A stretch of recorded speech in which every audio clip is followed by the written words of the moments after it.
Phylicia. This is Phylicia. Or Phylicia, whatever you want to call me. And this is Ayana. Ayana or Ian, whatever you want to call me. Nobody wants to know that. You have nothing to Okay, do. stop it. No. Stop it. No.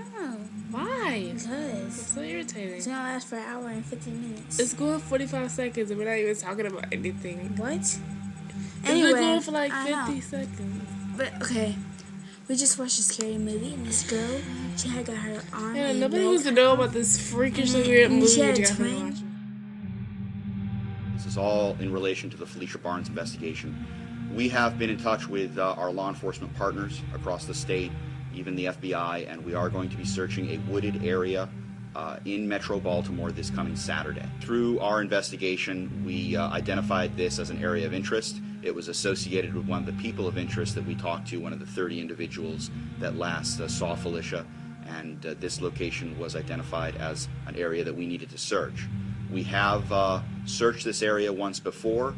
The winter kind of got in the way, and the frozen ground and the snow limited our ability to search further, and now we are going to be doing a mass searching. It's not like what we see on TV, where people are being rejected. Oh, it's got to be 24 hours, before we even accept the report or so on. It's strictly based upon the circumstances of that missing person. If this had been a 16-year-old from Roland Park, it would have been a completely different story.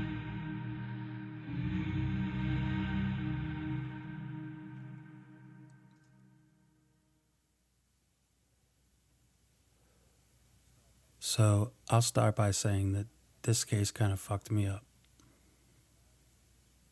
When I was Phylicia's age, 16, a friend who had lived across the street from me for almost my entire life, it was someone I played flashlight tag and spin the bottle with. She was brutally murdered. And when I was detailed to this case, I projected. I was a second-year law student who had just enough naivety in his professional life to think he can make a change. So when I graduated law school and was sworn in as a Baltimore City prosecutor, I was detailed to the trial teams for the officer trials in the Freddie Gray cases because of my work ethic on this case, which stems from me projecting. So, my name is John Butler, and in 2012, I was a law clerk in the homicide division of the Baltimore City State's Attorney's Office.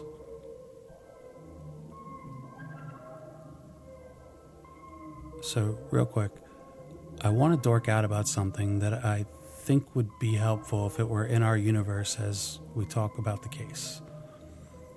That's how evidence is used at trial.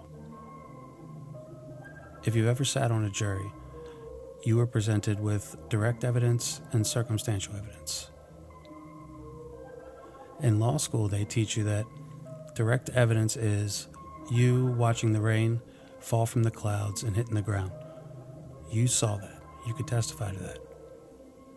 Circumstantial evidence is you viewing a person coming inside, closing the door, and sitting down an umbrella which is dripping with water. And in your life experience, that is enough for you to believe that outside it's raining.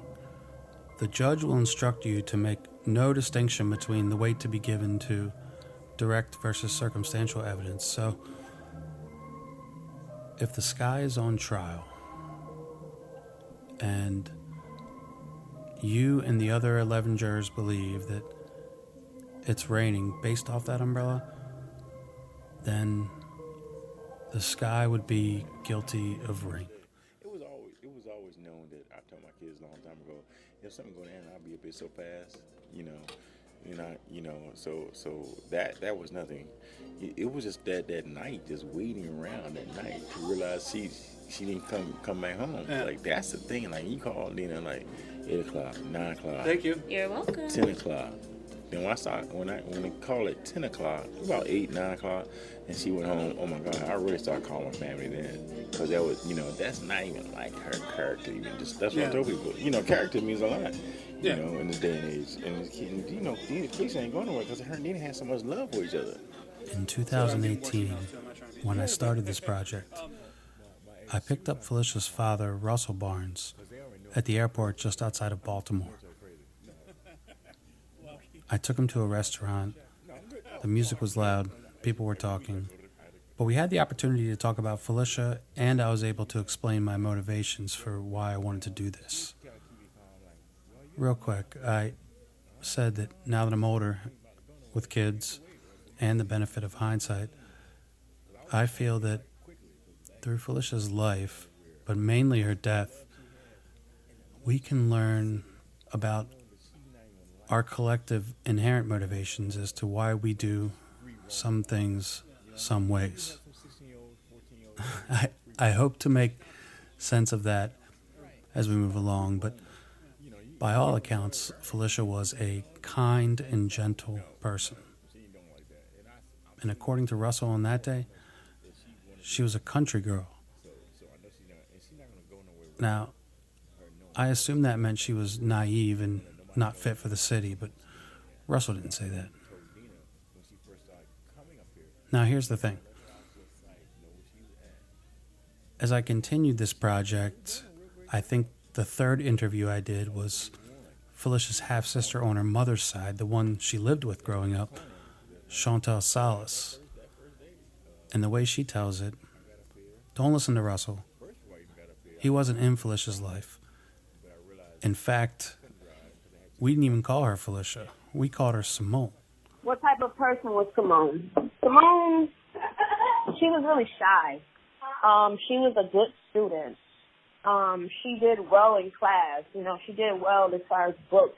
When I never heard her say anything bad about anyone. She would not talk bad about anyone. Like me, I'd be like, oh my gosh, like why did she wear that shirt with the? My sister would be like, that's what she wanted to wear. Like, what's the problem? Like, she was just so genuine and just so beautiful, Like, she was not the type of person that put stuff off. Like, I'll do it next week. If she had an assignment, she was getting it done. As I continued my interviews, Chantal's comments stayed in my mind. Did Russell really not know Phylicia? It just didn't make sense to me.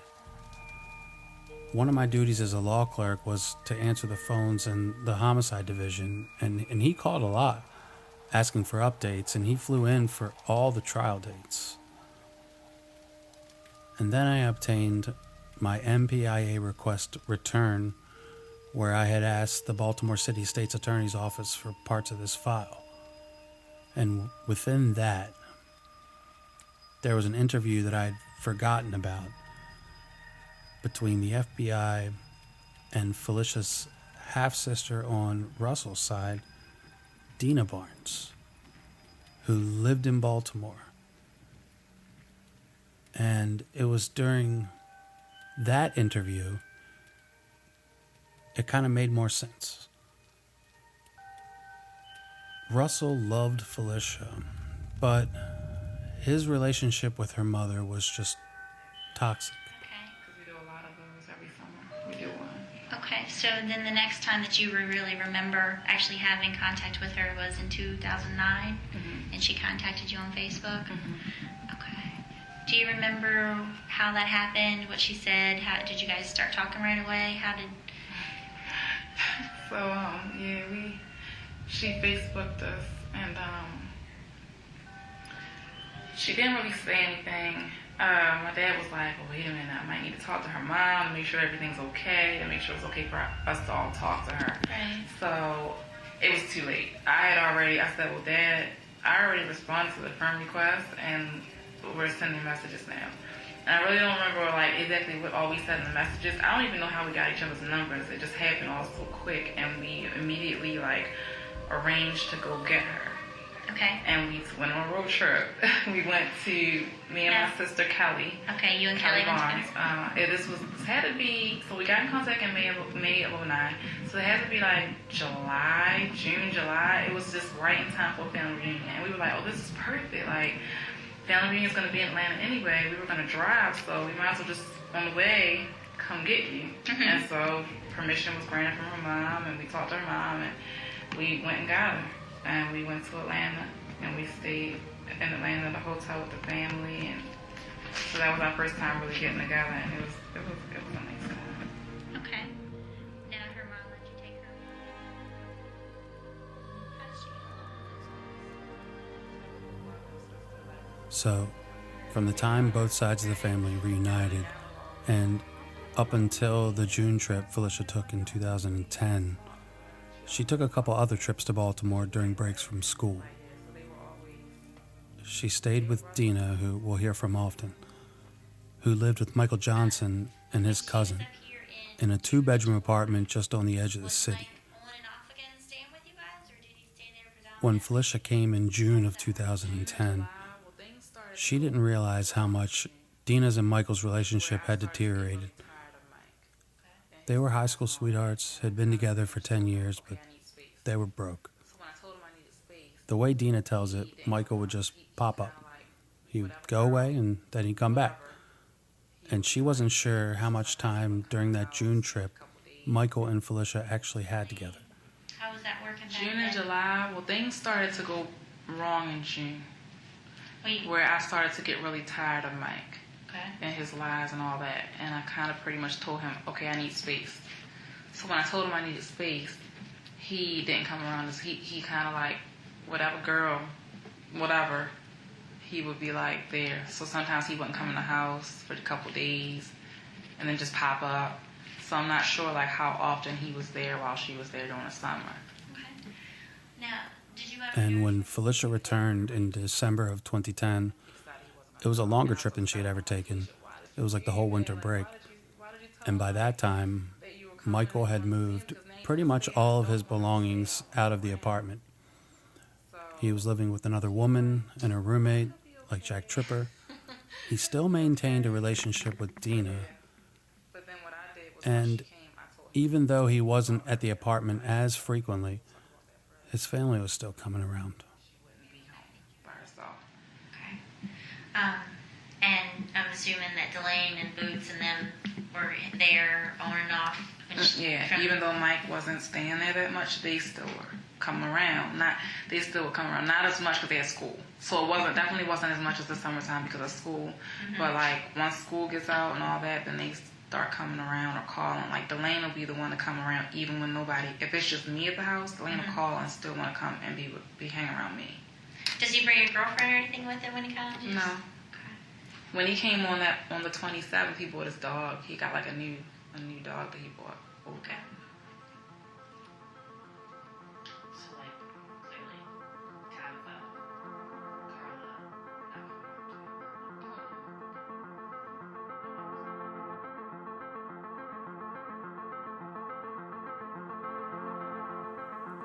Let's talk about the day Phylicia disappeared.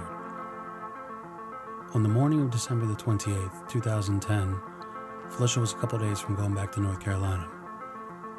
She stayed up the night before with Michael's half-brother Delane, and Phylicia, Dina, and Delane just dorked out all night. Like we do. The next morning, when Dina left for work at 8:30, she let Phylicia and Delane sleep. At 9:28 a.m., Michael sends a text to Phylicia.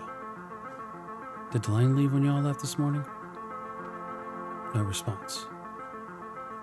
40 minutes later at 10:08 a.m., Dina texts Phylicia, "Good morning, sunshine." 1 minute later, Phylicia texts back, "The earth says hello."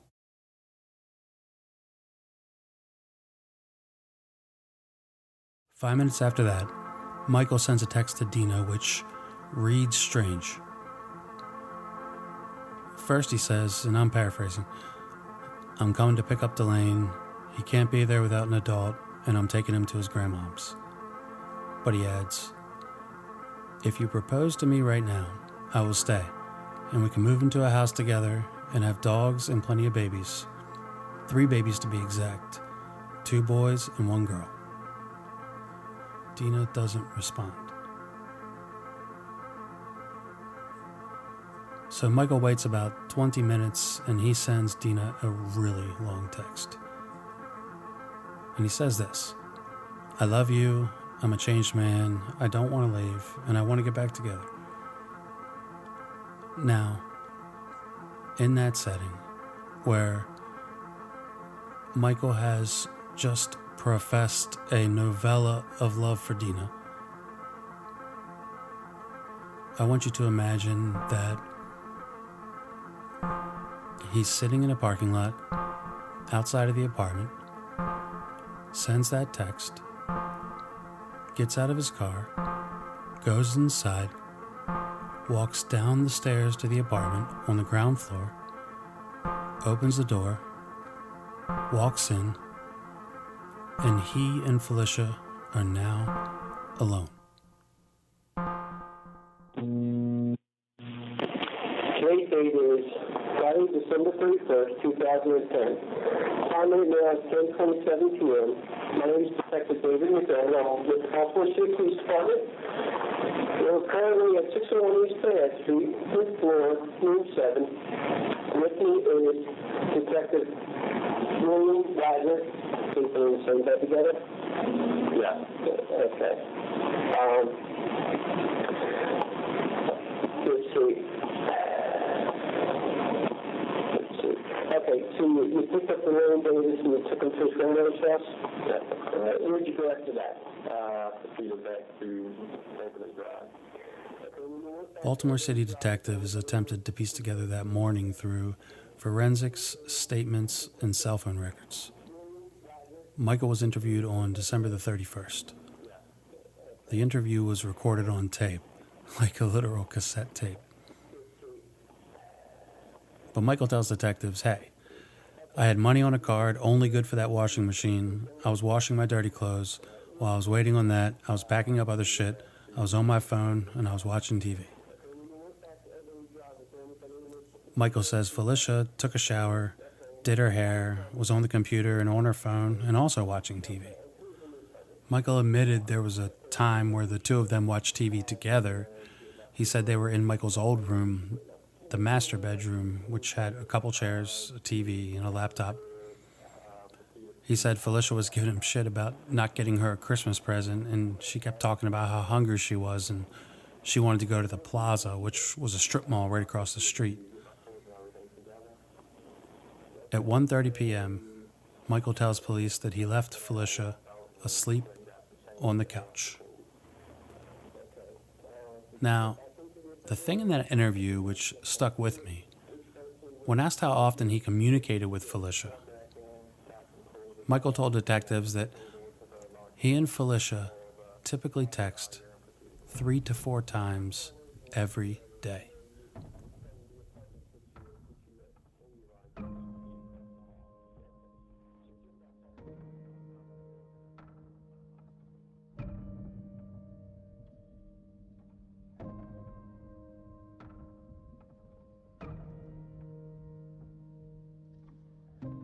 Through a forensic search of Dina's laptop and phone, and through a search of Dina and Phylicia's phone records, we know the two were texting back and forth all morning.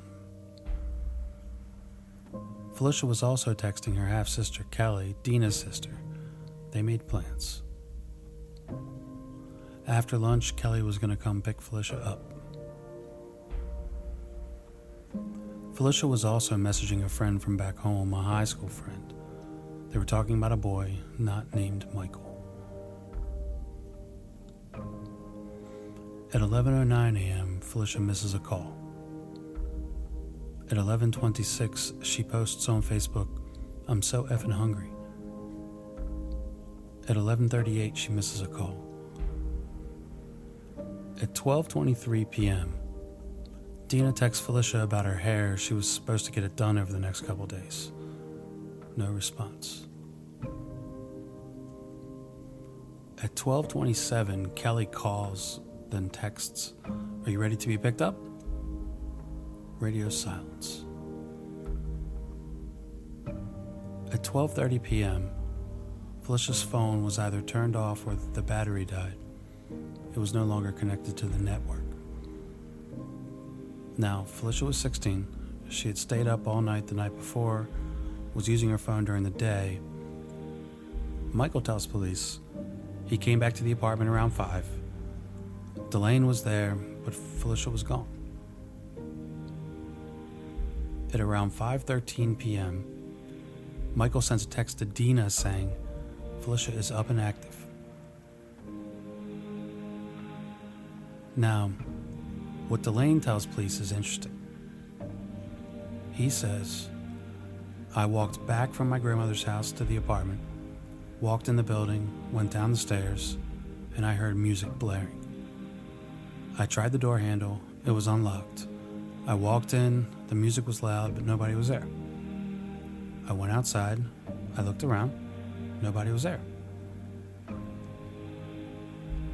About 15 minutes into my search, Michael came to the house.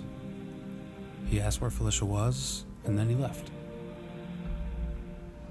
So when I got home at 6, somewhere in that area. It wasn't like 6:30. No, it was like at 6, like 6:05 or something, somewhere around that area. Because I got off work at 5:30. So I get home and I'm calling Phylicia first because she's not in the house. Mm-hmm. And Delane's there, and I'm kind of like, I told Delane like, "Oh, where's Phylicia?" "I don't know, she wasn't here when I got here." I'm like, "Oh, okay." So I'm like, "Well, let me just call her. Maybe Kelly actually did come and get her." And so then I call her phone, goes straight to voicemail. And so then I call her. I think I could try to keep calling, maybe thinking, oh, maybe she's on there, maybe she's trying to call out while I'm calling her. So I keep trying to call, the phone's going to voicemail. So then I call Kelly, because I'm like, well, Phylicia is really bad with charging her phone. Maybe her phone's dying or dead, and she's with Kelly, so she knows it's okay. And so, because a lot of times she'll do that. Like if her phone is getting ready to die, she'll turn the phone off and go, if somebody needs to reach me, they'll just call you. So I thought maybe that's what she did this time. And I called Kelly, and Kelly was in bed. So I'm like, okay, well, no, she's not here. She's not with you. Okay, well, let me call Mike. Maybe she went somewhere with Mike.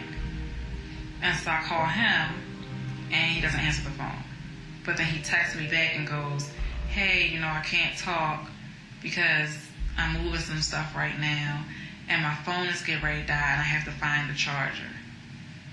And so I text him right back, and I'm like, is Phylicia with you? And he doesn't say anything.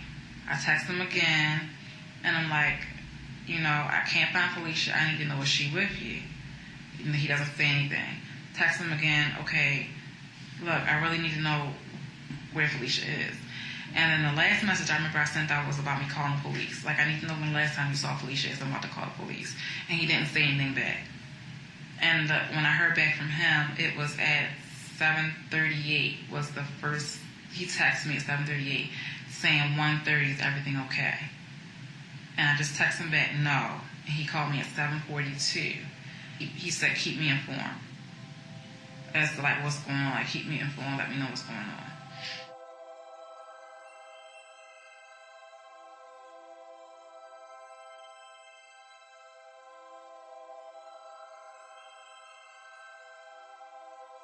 Eventually the police came. They took a report, and then they left. By that time, some of Dina's and Michael's families had gathered at the apartment and had split up. They were going door to door, asking anyone if they had seen anything. For the most part, it was unfruitful. But Dina's next-door neighbor, we'll call him Mr. C, did see something. Mr. C says, on the morning of December the 28th, he was leaving his apartment to go visit his mother. When he walked out the door, he saw Michael struggling to carry a large blue storage container up the apartment stairs. He said he even made a joke about it, something remarking how heavy it looked. Mr. C said he didn't help because he was carrying his kid and he was trying to walk up the stairs. When pressed by police, Mr. C said he knew the tote was heavy because Michael was moving it one step at a time, and he was sweating, and it was a cold day outside.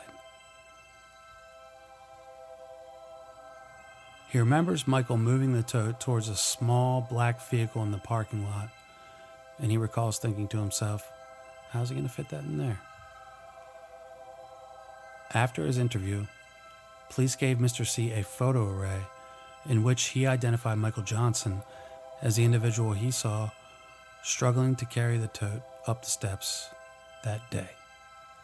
I wasn't able to actually reach Mike until I had to call his mom at 2 a.m. or 1:30, somewhere around that area. I had to call his mom and tell her what was going on, tell her we're looking for Mike. We need to talk to him because, he was the last person that saw her. We need to know what was going on. If he was here at 1:30, nobody else was here. I was at work. We need to talk to him. Yeah, so then he finally calls, and I'm like, look, we have a conversation. I need to know, what was happening, what was going on. Phylicia's still missing. It's 2 in the morning now. She's still not here. And he was like, well, do you want me to come over there?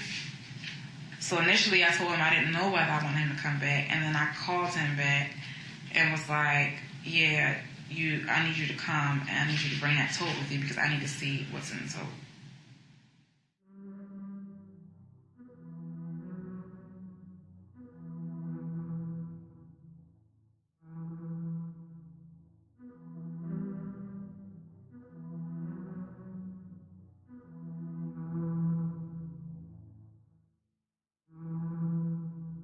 So let me set this up. In order of appearance, we have met Phylicia. We then heard a little bit from her father, Russell Barnes. Then we listened to a soundbite from her half-sister on her mother's side, the one she grew up with, Chantel Salas. Then we heard a few clips from the FBI interview with Dina Barnes, Phylicia's half-sister on her father's side. This is Michael Johnson, about 10 months after Phylicia went missing. Hello? Hello.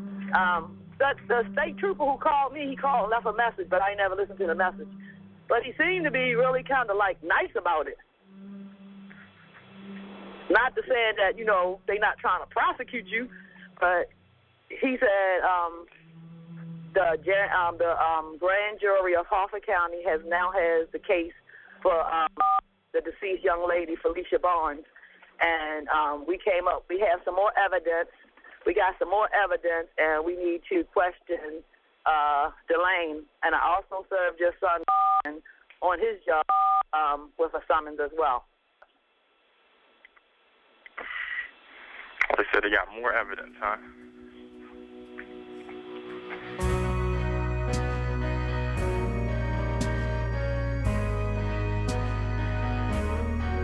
A Confidence in the Round is a podcast which celebrates the life of Phylicia Simone Barnes while striving to open discussions of our collective understandings of justice from differing perspectives.